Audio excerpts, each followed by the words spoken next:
అందరికీ నమస్కారము. నా పేరు లక్ష్మి. 'శశితో సూర్య' 30వ భాగము. రచయిత సుష్మశ్రీ గారు. సాగర్ కారు దిగి వర్ష దగ్గరకు వచ్చి, hi Varsha, how are you? గుర్తున్నానా నేను? అని అడుగుతాడు షేక్ హ్యాండ్ ఇస్తూ. వర్ష, హా, ఎందుకు గుర్తులేరు సాగర్ గారు? సాగర్ చక్రవర్తి కదా మీరు? అని అంటుంది. సాగర్, ఏంటి అంత నీరసంగా కనబడుతున్నారు? హెల్త్ బాగానే ఉంది కదా మీకు? వర్ష, నేను బాగానే ఉన్నా అని అంటూనే కళ్ళు తిరిగి కింద పడిపోతుంది. సాగర్ వర్షాన్ని పట్టుకొని తీసుకొచ్చి కారులో కూర్చోబెడతాడు. ఫేస్ మీద నీళ్లు చిలకరించి తనను లేపుతాడు. ఆమెకు వాటర్ బాటిల్ అందిస్తూ, ఈసారి పట్టపగలే డ్రింక్ చేశారా ఏంటి? కళ్ళు తిరిగి పడిపోయారు అన్నాడు. వర్ష వాటర్ తాగి, ఆహా, అదేమీ లేదు అని చెప్తుంది. సాగర్, మరి ఎందుకు హెల్త్ బాలేదా మీకు? అని అడుగుతాడు కార్ని స్టార్ట్ చేస్తూ. వర్ష, ఏం లేదు, ఈరోజు నేను ఉపవాసం ఉన్నా, అందుకే కాస్త కళ్ళు తిరిగినట్టు అనిపిస్తుంది. సాగర్, ఓహో, ఇంతకీ మీ రివెంజ్ స్టోరీ ఎంతవరకు వచ్చింది? వర్ష, ఏంటి అని అంటుంది అర్థం కాక. సాగర్ నవ్వుతూ, అదేనండి, శశి మీద మీ రివెంజ్ ఎంతవరకు వచ్చింది అని అంటున్నా. వర్ష, ఓ అదా, ఆ రోజు మీరు చెప్పారు కదా, సూర్య ఎప్పటికీ నాకు ఫ్రెండ్లానే ఉంటాడు కానీ నాతో కలిసి జీవితాంతం నడవడు అని. దాని గురించి బాగా ఆలోచించా. మీరు చెప్పింది కరెక్టే. నేను పిచ్చిదానిలాగా సూర్య వెంట పడ్డా. శశిని బాధ పెట్టాను. ఇప్పుడు నేను వాళ్ళ జోలికి వెళ్ళటం లేదు. మీరు చెప్పిన మాటలు నా మీద బాగానే పనిచేశాయి. అందుకు మీకు చాలా చాలా థాంక్స్ అని అంటుంది సాగర్ చేతిని తన చేతిలోకి తీసుకొని. సాగర్, వావ్, నిజంగా గ్రేట్, మీరు ఇంత బాగా అర్థం చేసుకున్నారు. మీరేమీ బాధపడకండి. మీ లైఫ్‌లోకి మిమ్మల్ని గుండెల్లో పెట్టుకొని చూసుకునేవాడు తప్పకుండా వస్తాడు. అప్పుడు తనే మీ ప్రపంచం అయిపోతాడు అని సాగర్ చెప్తూ ఉంటే వర్ష సిగ్గుపడుతుంది. సాగర్ వర్షని చూస్తూ, మీరు డ్రింక్ చేసినా కూడా బాగున్నారు, సిగ్గుపడినా కూడా బావున్నారు అని నవ్వుతాడు. వర్ష కూడా నవ్వుతూ సాగర్ నవ్వుని చూస్తూ ఉండిపోతుంది. సాగర్, మిమ్మల్ని ఎక్కడ డ్రాప్ చేయాలి? వర్ష, ముందర బాబా గుడి ఉంది. అక్కడ డ్రాప్ చేయండి. సాగర్ బాబా గుడి దగ్గర కారు ఆపుతాడు. వర్ష కారు దిగి, మీరు కూడా వచ్చి దర్శనం చేసుకోవచ్చు కదా. సాగర్ కూడా బాబా భక్తుడు అవటంతో కారు పక్కకు పార్క్ చేసి వెళ్తాడు. ఇద్దరు కలిసి బాబా దర్శనం చేసుకొని గుడిలో ఒకచోట కూర్చుంటారు. వర్ష, మీకు మ్యారేజ్ అవ్వలేదు కదూ? సాగర్, మ్యారేజ్ అయి ఉంటే ఆ రోజు రాత్రి నా చేత చుక్కలు లెక్క పెట్టించినందుకు మా ఆవిడ మీకు చుక్కలు చూపించేది అని నవ్వుతాడు.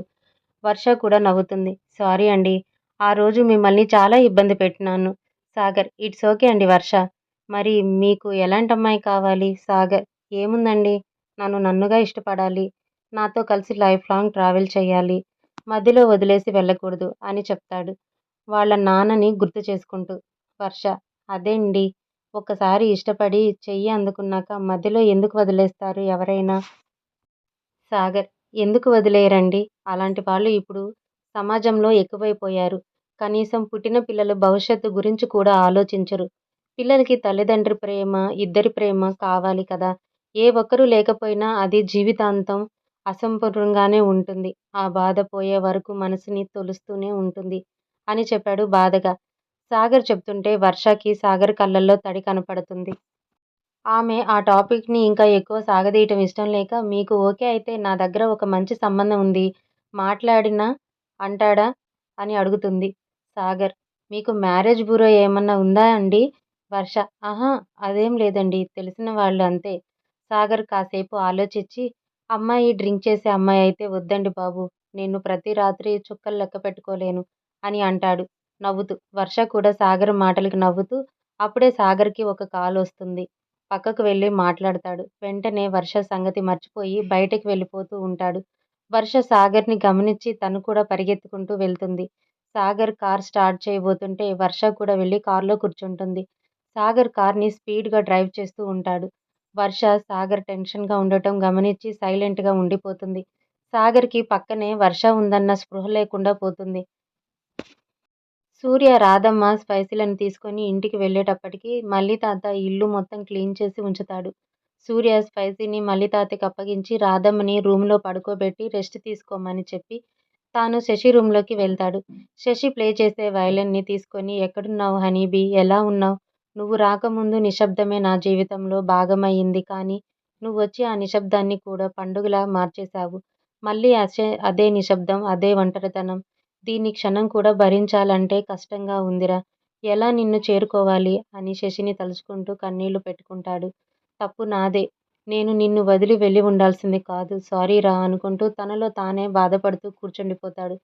గౌతమ్ హాస్పిటల్లో కృష్ణని చూసుకుంటూ ఉంటాడు. వెంకట్‌కు కుమార్ గారు ఫోన్ చేయటంతో గోపాలపట్నం వెళ్లి కుమార్ గారిని కలుస్తాడు. వెంకట్ చెప్పండి సార్. ఏదో ఇంపార్టెంట్ న్యూస్ అన్నారు ఏంటది? కుమార్ గారు అవును. చాలా ఇంపార్టెంట్. ఫోన్‌లో చెప్పేది కాదు. అందుకే మిమ్మల్ని రమ్మని చెప్పాను. Venkat no problem. విషయం ఏంటో చెప్పండి. కుమార్ గారు స్రవంతి ఎక్కడుందో తెలిసింది. వెంకట్ వాట్? ఇది గుడ్ న్యూస్. స్రవంతి దొరికితే ఆకాష్ కూడా దొరికినట్టే. ఇంతకు ఎక్కడుంది స్రవంతి? కుమార్ గారు లేదు సార్. స్రవంతి దొరికినంత మాత్రాన ఆకాష్ దొరకడు. ఎందుకంటే ఆ భాష స్రవంతిని ఇక్కడే ఉంచాడు కానీ ఆకాష్‌ని ఇక్కడ లేడు. అతన్ని వేరే ఎక్కడో దాచాడు అనుకుంటా అని చెప్తారు ఆలోచిస్తూ. వెంకట్ అన్యాయం అంతరించిపోవటానికి టైం పట్టొచ్చు కానీ ఎప్పటికైనా న్యాయం నిజాల్ని నిగ్గు తేల్చి నిలబెడుతుంది. ఆ టైం ఇప్పుడు వచ్చేసింది.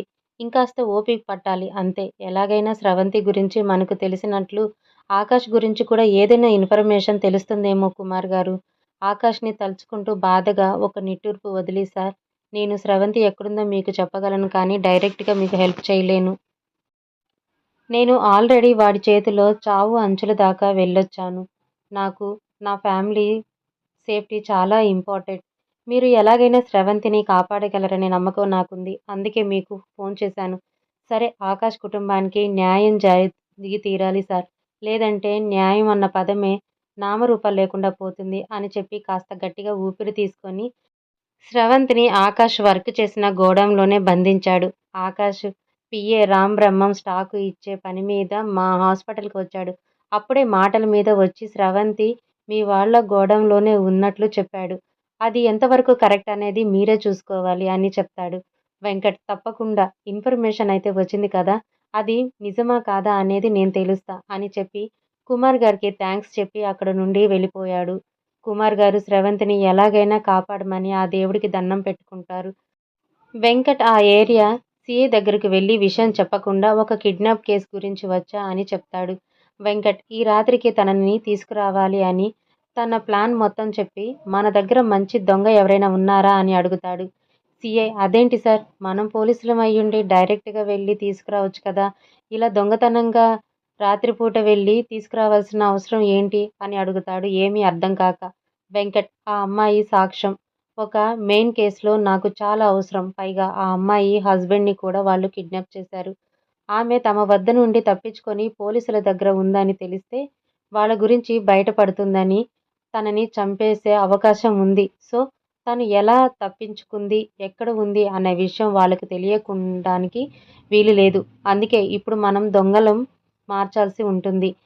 చూడు సీఐ దొంగలే పోలీసు ఏమో వేషం వేసుకొని మాయ చేస్తుంటే పోలీసులు ఒకరిని కాపాడటం కోసం దొంగలా మారటం తప్పులేదు బాస్.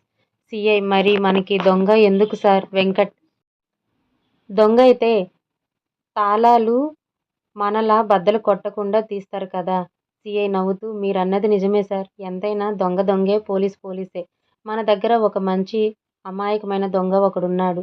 వాడిని తీసుకెళ్దామని చెప్పి వాడిని ఊపిరి పీలుస్తాడు. వెంకట్ నీ పేరేంటి దొంగ? ఎందుకు సార్? ఏదైనా కేసులో నన్ను ఇరికిద్దామని ప్లాన్ చేస్తున్నారా? వెంకట్ రేయ్ నేను పేరు మాత్రమే అడిగానురా. నా దగ్గర వేషాలు వేశావనుకో నిజంగానే ఏదో ఒక కేసులో లోపల పడేస్తా. దొంగ అయితే థాంక్యూ సార్. వెంకట్ ఎందుకురా? దొంగ ఏముంది సార్ బయట ఉంటే తిండికి, తాగటానికి, ఉండటానికి దొంగతనం చెయ్యాలి. అదే లోపల ఉంటే అన్నీ జైలు వాళ్ళే సప్లై చేస్తారు కదా! దర్జాగా బతకొచ్చు. వెంకట్ సీఐతో చూడు బాస్ వీడు అమాయకమైన దొంగ గాదు. మంచి తెలివైన వాడు. ఇప్పుడు దొంగలకి జైలుకి రావటానికి ఏం భయం లేదు. అక్కడే హాయిగా బతకొచ్చు అనుకుంటున్నారు.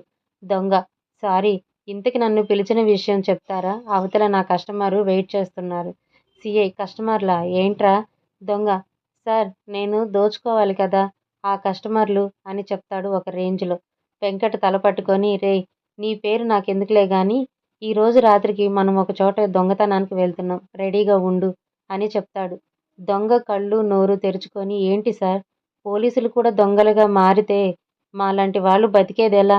ఎలా సార్? అని అంటాడు. సీఐ రేయ్! చెప్పింది చెయ్యి పో. ఇక్కడ్నుంచి ఈ విషయం ఇంకా ఎవరికైనా చెప్పావనుకో దొంగ వద్దులే సార్, ఏం చేస్తారో నాకు తెలుసుగా. నన్ను ఇలా జైల్లోనే శుభ్రంగా ఎంజాయ్ చేయనివ్వండి అని చెప్పి వెళ్ళిపోతాడు. వెంకట్ తన మనసులో ఎట్టి పరిస్థితుల్లో స్రవంతిని తీసుకురావాలి అని అనుకుంటాడు. సాగర్కి ఫోన్ రాకపోవటంతో పక్కనే వర్ష ఉన్న సంగతి కూడా మర్చిపోయి కార్ స్పీడ్గా పోనిస్తూ ఉంటాడు. కారు కన్నా అతని ఆలోచనలు ఇంకా స్పీడ్గా వెళ్తూ ఉంటాయి. ఆకాష్ గురించి నాకు వచ్చిన ఇన్ఫర్మేషన్ కరెక్టేనా? టైంకి ఆ దేవేంద్ర కూడా ఊళ్ళో లేడు. ఆకాష్ని కాపాడుకోవటానికి ఇదే కరెక్ట్ టైం. ఎట్టి పరిస్థితుల్లో ఆకాష్ని తీసుకురావాలి అని అనుకుంటాడు. సూర్య, శశి అంటూ తన మొహాన్ని దగ్గరికి తీసుకొని, ఎక్కడికి వెళ్ళిపోయావు శశి? నువ్వు క్షణం కనపడకపోయినా ఆ క్షణం కాలం నా గుండె కొట్టుకుంటూనే లేదు కూడా నాకు తెలీదు. నా గమ్యం నీ చిరునవ్వు, నా ప్రాణం నీ ఊపిరి. ఈ సూర్య తలచినా వలచినా అది నిన్నే. నువ్వు ఎప్పుడు నాలో చేరిపోయావో కానీ ఆ క్షణం నేను మళ్ళీ పుట్టాను. తొలి ఉదయభానుడి రంగులని నాలో నింపుకొని అని అంటూ శశిని హగ్ చేసుకుంటాడు. శశి కూడా సూర్య గట్టిగా హగ్ చేసుకొని తన వీపు నిమురుతూ బాయ్ సూర్య అని చెప్తుంది. సూర్య శశిని వదిలి ఓయ్ బాయ్ చెప్తున్నావేంటి? నన్ను వదిలేసి ఎక్కడికి వెళ్ళిపోతున్నావు నువ్వు అని అంటూ మళ్ళీ తనని హగ్ చేసుకుంటాడు. శశి సూర్యని విడిపించుకొని మౌనంగా వెనక్కి అడుగులు వేస్తూ వెళ్ళిపోతూ ఉంటుంది. సూర్య శశి ఆగు, ఎక్కడికి వెళ్ళిపోతున్నావు? నేను వస్తా ఉండు అంటూ తన దగ్గరికి పరిగెడుతూ ఉంటాడు. కానీ శశి తన చేతులకు అందదు. సూర్య శశి ప్లీజ్ ఆగు, నన్నిలా వదిలేసి వెళ్ళకు శశి శశి అంటూ ఉలిక్కిపడి నిద్రలేస్తాడు. ఏసీ రూంలో ఉన్నప్పటికీ తన బాడీ మొత్తం చెమటతో తడిచిపోయి ఉంటుంది. సూర్య శశి శశి అంటూ ఇల్లంతా తిరుగుతూ బయటకు వస్తాడు. అప్పుడే రాఖీ పరిగెత్తుకుంటూ వస్తూ ఉంటుంది. దాన్ని చూస్తే గానీ సూర్యకి గుర్తుకు రాలేదు శశిని కిడ్నాప్ చేశారన్న సంగతి.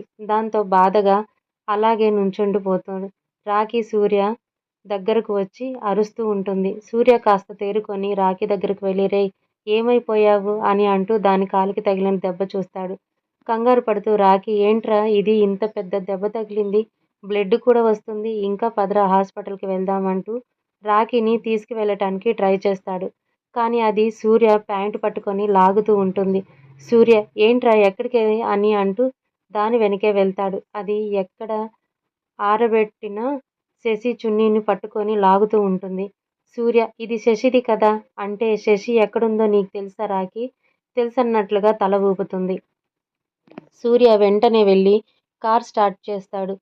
కార్ డోర్ ఓపెన్ చేయగానే రాఖీ కూడా ఎక్కి కూర్చుంటుంది. సూర్య కార్ని స్పీడ్గా పోనిస్తూ వచ్చేస్తున్నాను శశి, ఎట్టి పరిస్థితుల్లోనూ నిన్ను తీసుకొనే వస్తాను అని అనుకుంటాడు. రాత్రి వెంకట్ సిఐ దొంగతో కలిసి స్రవంతిని తీసుకురావటానికి గోడౌన్కి వెళ్తారు. కానీ అక్కడ సెక్యూరిటీ ఒకడు ఉంటాడు. వెంకట్ దొంగతో నువ్వేం చేస్తావో నాకు తెలియదు కానీ వాడు కాసేపు పడుకోవాలి అని చెప్తాడు. దొంగ సెక్యూరిటీ దగ్గరకు వెళ్ళి వాడితో మాటలు కలిపి వాడిని టీ తాగటానికి తీసుకొని వెళ్తాడు. వాడికి తెలియకుండా వాడు తాగే టీలో మత్తుమందు కలుపుతాడు. అది తాగిన 5 నిమిషాల్లో ఆ సెక్యూరిటీ గుర్రు పెట్టి పడుకుండిపోతాడు. సీఐ రేయ్ ఈ లాక్ ఓపెన్ చెయ్ అని దొంగతో చెప్తాడు. వాడు ఒకదానికొకటి అటాచ్ చేసిన ఒక 25 కీస్ సెట్ చేసి రింగ్ ఒకటి బయటకు తీస్తాడు. వెంకట్ ఒరేయ్ నువ్వు ఒక్కొక్కటి పెట్టి తీసేలోపు తెల్లారిపోతుందేమో అని అంటూ సీఐతో వీడికన్నా మంచి చేతివాటం ఉన్న ఒక ఆడ మనిషిని తెచ్చుకుంటే వెంటనే తలలో ఉన్న పిన్ను తీసి నిమిషాల్లో తీసేసేది అని అంటాడు. దొంగ అంతా విని కీస్ సెట్ కింద పడేసి వెళ్ళిపోతూ ఉంటాడు. సీఐ వాడినాపి ఏంట్రా వెళ్ళిపోతున్నావు మధ్యలోనే అని అడుగుతాడు. దొంగ నేను అలిగాను సార్. సీఐ అలగటమేంట్రా? దొంగ అవును సార్ నేను అలిగాను. ఆయన నాకన్నా ఒక ఆడమనిషి బెటర్ అని అంటున్నారు కదా, నేను పోతున్నా, మీరు వెళ్ళి ఎవరన్నా ఆడమనిషిని దొరుకుతుందేమో తెచ్చుకోండి అని అంటూ వెళ్ళిపోతూ ఉంటాడు. సీఐ ఒరేయ్ కాదురా ఆగరా, నిన్ను ఒక్క 2 ఏళ్ల పాటు జైల్లో ఉండే ఏర్పాట్లు చేస్తాను ఓకేనా? దొంగ అదేంటి సార్, చేరిన 2 ఏళ్లైనా కనీసం ఒక 5 ఏళ్లైనా కావాలి. సీఐ ఒరేయ్ ఇది మరీ టూ మచ్ రా, సరే పద ఒక 3 ఏళ్లేసుకో అని అంటాడు.